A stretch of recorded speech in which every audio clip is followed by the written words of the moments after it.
At one stage, I think it was might have been in the late 60s or early, I'm not sure when it was, might have been late 60s, when we were getting about £12,000 a year. So it must have been pre-67.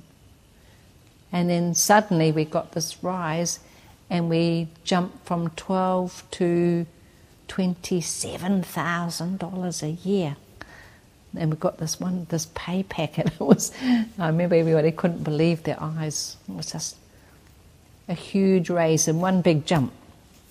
It was about a $12,000 rise anyhow. I remember now 9 to 20 something. It was 9 to 21,000. That's what it must have been. Yeah. Huge. We had that one big jump up. I remember that big jump to 20-something thousand. And the pay, I remember spending time with management trying to work out steps. And we'd always try and get information from other hospitals and other places, but a lot of people weren't really forthcoming with it. It was hard to get that information, I think, at times. A lot of people were in the PSA to start with, and then eventually, as the PSA wanted quite a bit of money from us, they didn't seem to be doing us any good. So many people, I don't know that anybody still belongs to the PSA, but in those days we just pulled out one after the other because of feeling that they weren't doing anything for us. When you had to, pay was done on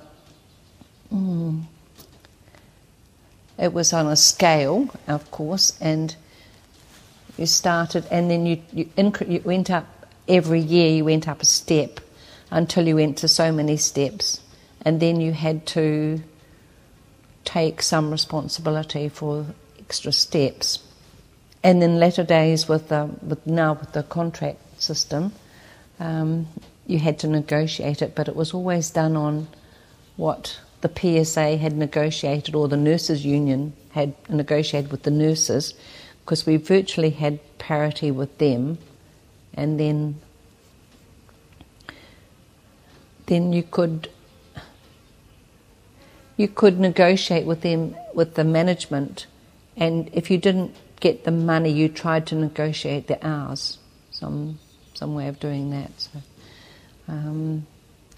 but overall, I think it's still really hard for a young man to be in hospital physiotherapist and support a family.